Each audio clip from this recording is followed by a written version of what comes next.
All right, the last part of chapter 21 is power. Okay?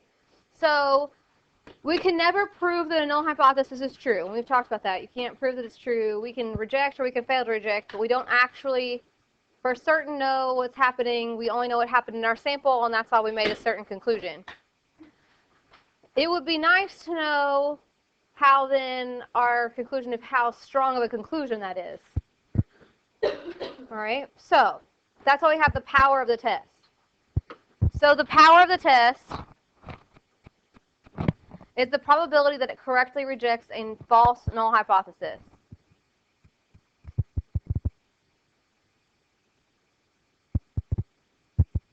Correctly rejects a false null hypothesis. So you're making a correct decision that something is increased or decreased or changed or something.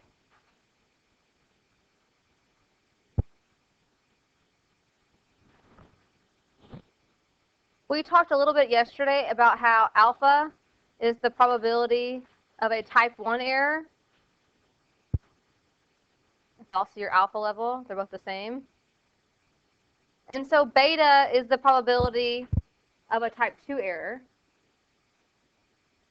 And so since the power is the probability that you correctly reject a false null hypothesis, and a type 2 error is that you incorrectly fail to reject a false null hypothesis, the power is 1 minus beta.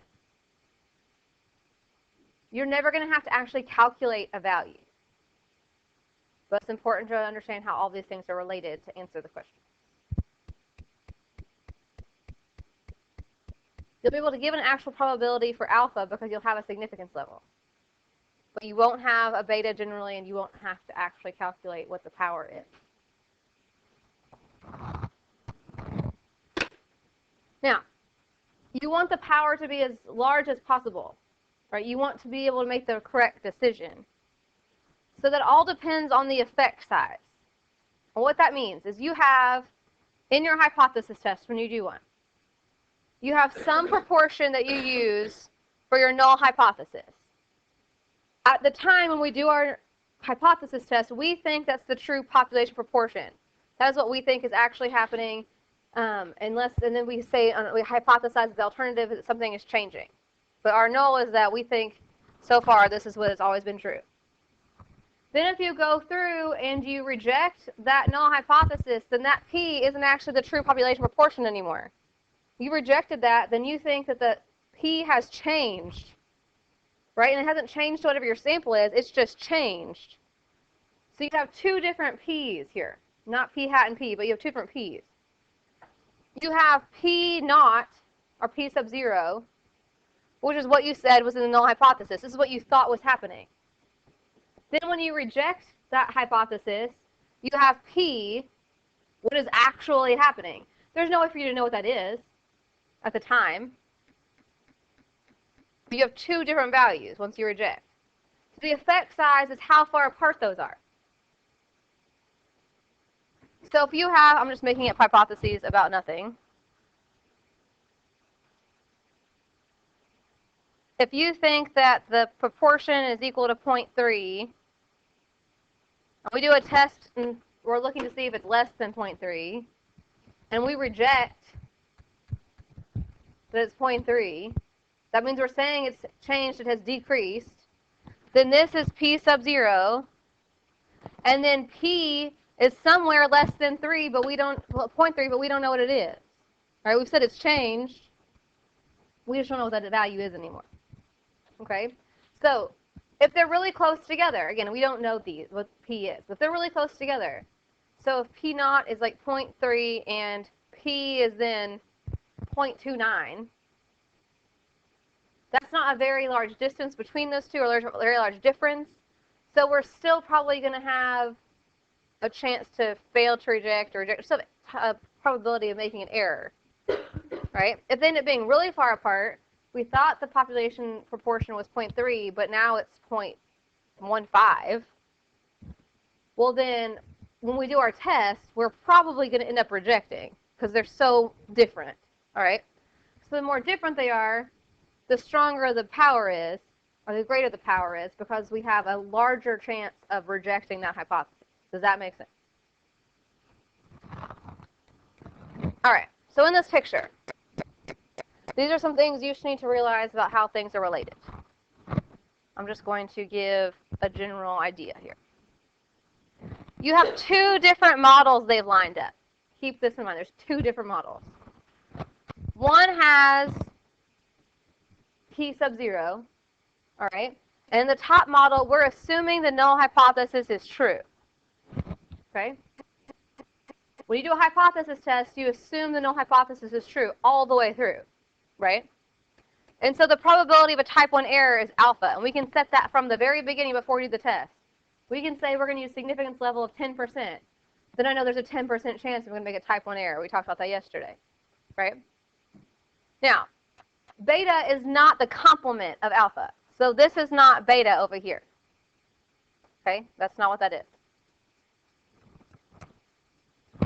So if you have a different model where we have actual P, like what's actually happening in the population, because we're supposing the null is not true, and we line this up, then we have the probability of a type 2 error, and then we have the power, right? Because again, the power is the probability that you correctly reject a false null hypothesis, and a type 2 error is where you fail to reject a false null hypothesis, right? So those two are complements of each other, beta and power. Now, they line this up for you because we want to talk about what happens to one type of error and what happens to the other when you start trying to change things around. We don't want to make errors in general, right? Errors are generally not what we want to do. They're bad. They have ramifications to certain populations. So,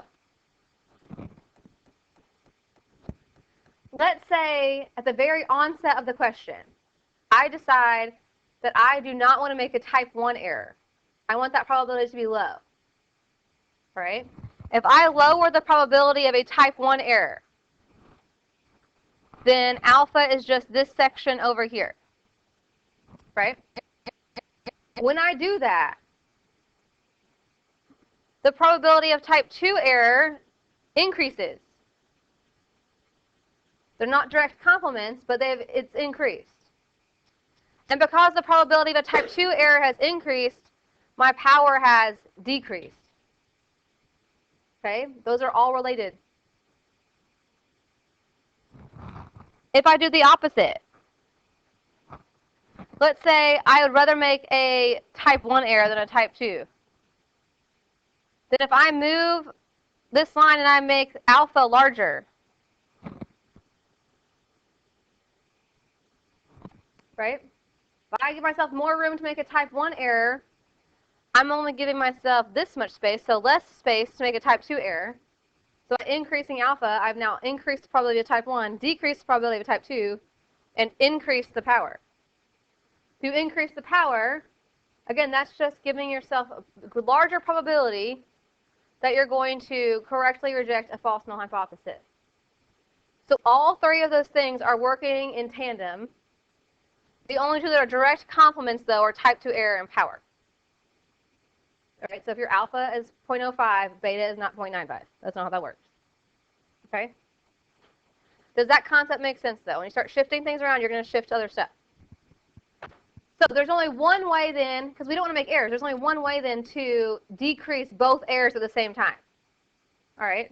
And the only way to decrease both errors at the same time is to increase the sample size. All right? If you increase the sample size, what happens to your variability? Down. The larger your sample size, the smaller the variability, right? And so if you have smaller variability, then you're more likely to make the correct conclusion because it's close to what's happening in the real population. Okay? So if you do that, then you've effectively reduced the probabilities of both types of errors. Okay? So here are some things to make sure that you understand. Know that power is the complement of a type 2 error. Now, those are directly related. If one increases, one decreases. Right? Those are directly related. Reducing alpha to lower the chance of committing a type 1 error will move the critical value to the right in the example I just looked at. And this will have the effect of increasing beta. So We talked about that. If you try to increase alpha, you decrease beta and increase the power, or the opposite. If you decrease beta, you increase alpha, you decrease power. Okay, so take all these things into account when you're trying to figure out what you're trying to really accomplish with your hypothesis test. And then we talked about the larger the real difference is between your null value and what's actually happening in the population, the larger the greater the chance you're going to make the correct conclusion. And then you can only reduce both types of errors by increasing the sample size. This is the kind of stuff that's going to come up in the multiple choice on the AP exam. They're going to say, here's a scenario, and here's what we did. And it's going to be A through E, and it's going to say which of the following conclusions is correct, or which of the following of the 5 conclusions is incorrect, right? You have to know how all those things are related. If they did this, then what happened to type 1 error? If they did this, what happened to the type 2 error? Okay? So here is a perfect example of what's happening about the stuff we talked about today. A company is sued for job discrimination because 1% of the newly hired candidates were minorities, when 27% of all applicants evidence that the company's hiring practices are discriminatory. And A says, is this a one-tailed or a two-tailed test, and why? So in part A, I need to have hypotheses, and it might be easier to start out with symbols and then go to words. So if I was going to do a hypothesis test for this scenario, what would the null hypothesis be in symbols?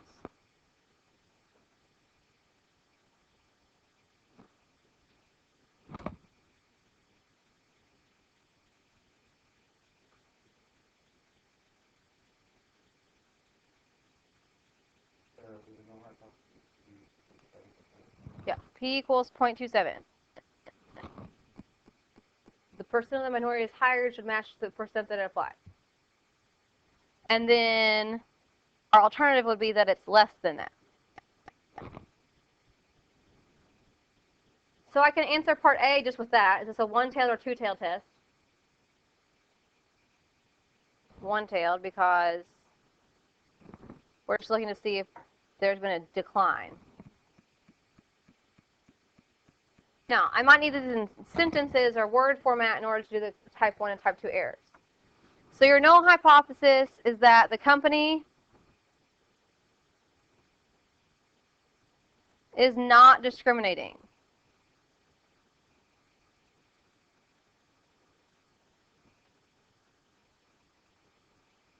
And the alternative would be that the company is discriminating.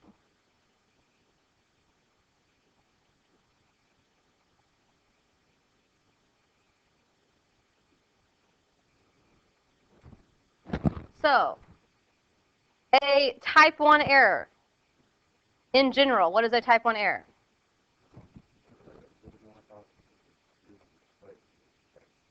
Right. The null hypothesis is true, but you reject it. So we need to write that all out in context. So the company is not discriminating.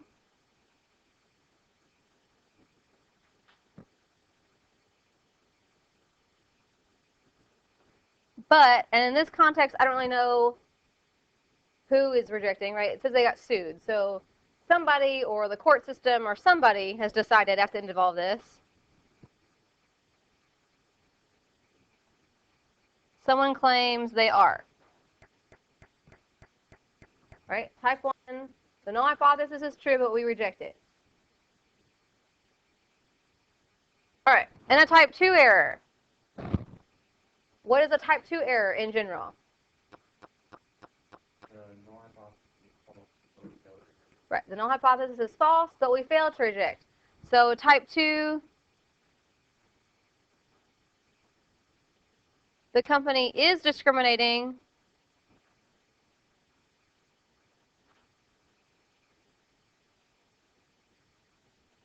but someone claims or decides they are not.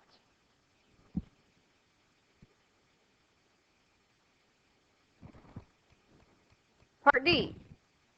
Well, let's talk about ramifications for a second. It's not on here, so let's just talk about it. A type 1 error is bad for who? The company. The company. That reflects poorly on the company. A type 2 error is bad for who? Minorities are trying to get jobs because the company is really discriminating, but someone's decided that they really aren't. Okay, so in D, it says, in this context, what is meant by the power of the test? So what does power mean in general?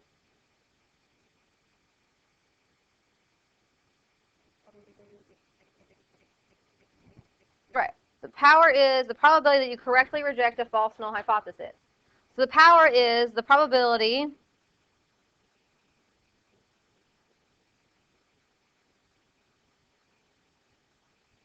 that, I wrote that twice, sorry.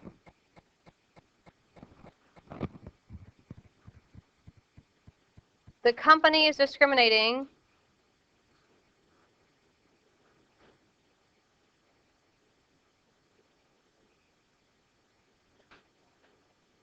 and someone decides that they really are.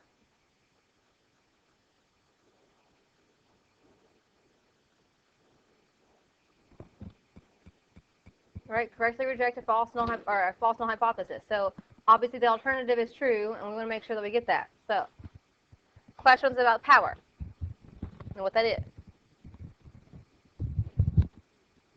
All right, here's where we get into all these things about how everything is related.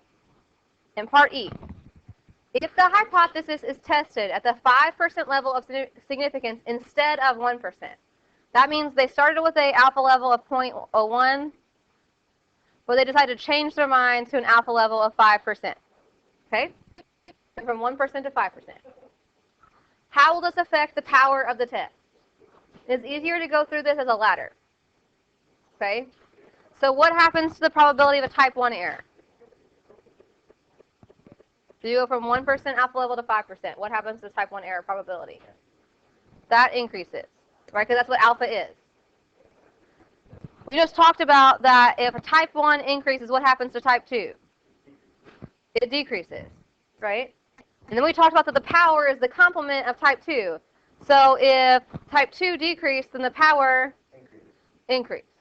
Right? So it's easy to think about it as a ladder. If you think of those things, you can get to the right answer. All right? So the power will increase, so there's be greater power for this hypothesis test. Questions on how we got there? All right? And then the last one, the lawsuit is based on the hiring of 37 employees. Is the power of the test higher than, lower than, or the same as it would be for based on 87 hires? Which test would have the higher power, the one with 37 or 87? And why?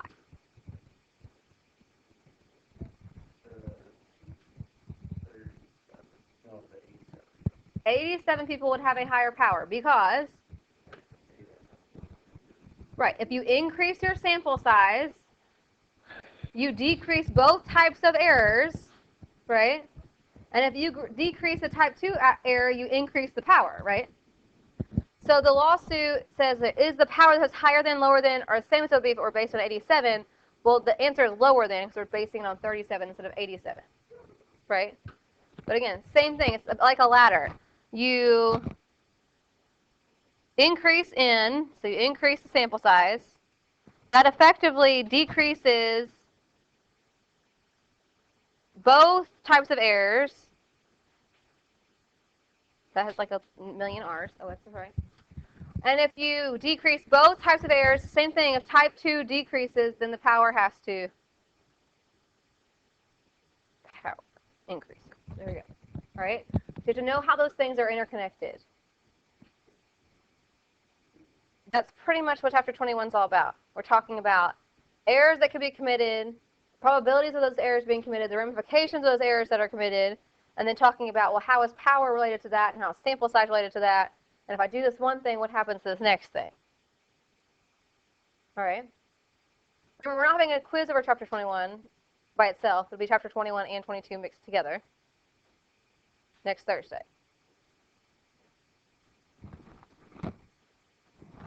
I'm